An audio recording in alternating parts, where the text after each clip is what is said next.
good. Roger. There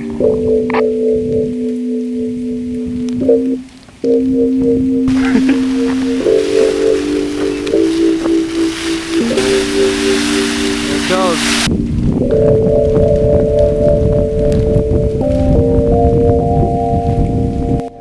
Hey guys, welcome back to the Studley vlog. Today we are headed out to the French fire.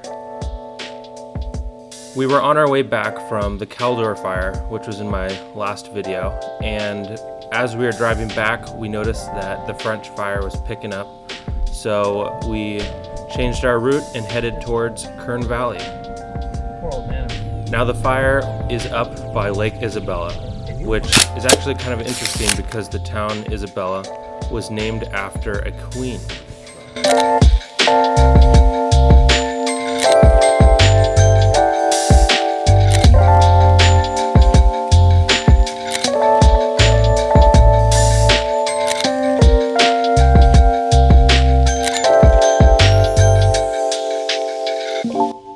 I was with my buddy Leo and we were heading up, and the fire had started the day before, but it was a very slow start and it started to pick up that day as we were coming back. We headed up there and we ran into our buddy Sean Stanley. I'll leave a link to his Instagram in the bio, but we met up with him and headed into the fire. Now, since this fire was in Kern Valley, all of the Kern Valley firemen were there, but there was a lot more from Cal Fire and different agencies. We headed up to the top of a ski resort, which currently was not in service due to not having snow, but we headed up there and that was where the fire was burning up to.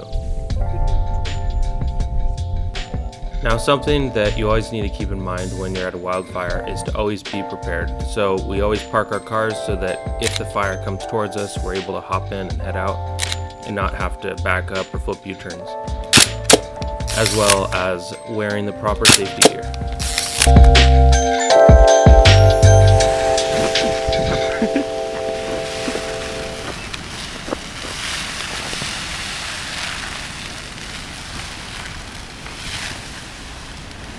There it goes. Bro. Let's start moving, dude. Leo.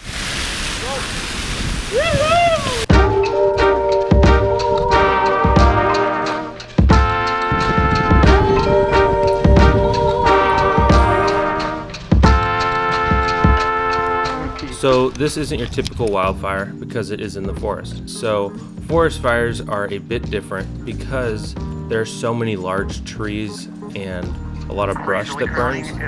So you constantly have to be checking your back and making sure that the trees that are on fire aren't actually tipping over and falling on you, which luckily didn't happen to us, but it's something that you gotta watch out for.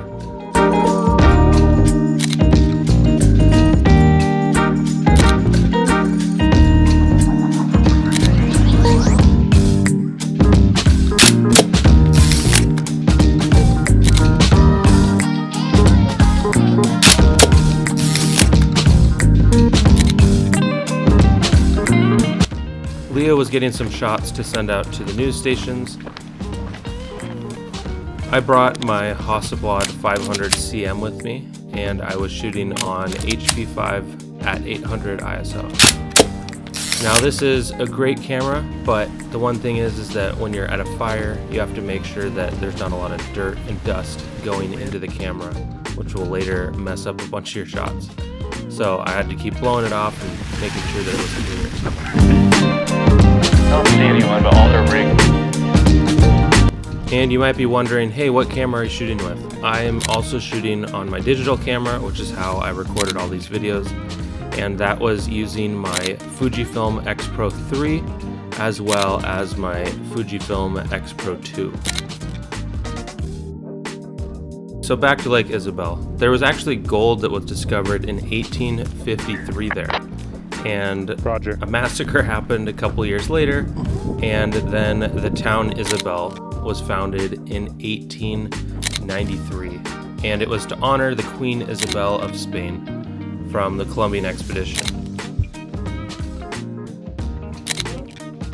Because we were so high up in the mountains, you can't really hear anything else other than nature, and with this fire it was just trees dropping and crackling, so it was kind of an interesting, eerie feel. We also noticed this cow that was kind of just chilling and watching us, which later freaked us out. You'll see.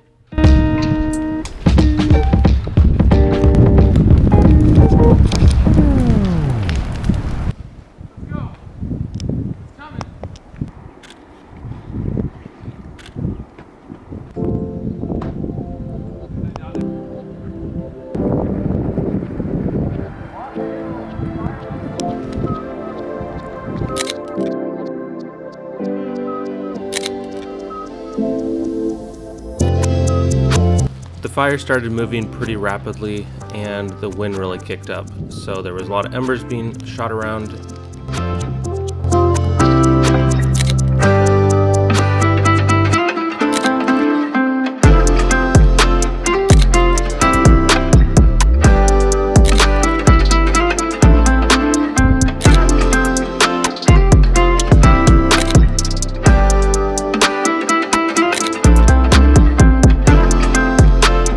During the French fire, there was about 2,100 people that had to evacuate due to the danger.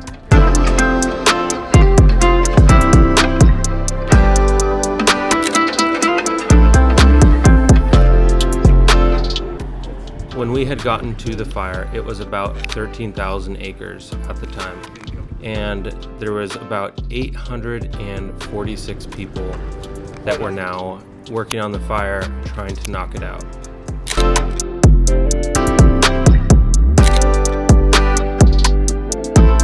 Once the sun went down, everything went pitch black, so we were walking around with flashlights and we hear this strange mooing behind us. And it turns out that cow that we had seen earlier had somehow migrated past us, and it freaked us out because it's like dead silent in the forest, and this random cow mooing was just so loud. It was pretty funny. Now you might be wondering, hey, why aren't we seeing a lot of firemen in this video? Well, because the fire was so deep in the forest, they had been down in the trees in the forest area working on it, and they don't really like media to go down there just because it's kind of dangerous, and we didn't want to endanger our own lives by getting hit by a tree or something.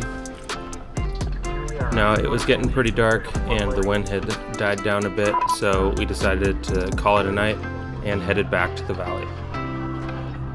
During the French fire, there were 17 structures that were destroyed, and 9 of those were houses. I'm going to have a link in my bio so you can help donate to those people. Thanks for watching, and I'll see you next time.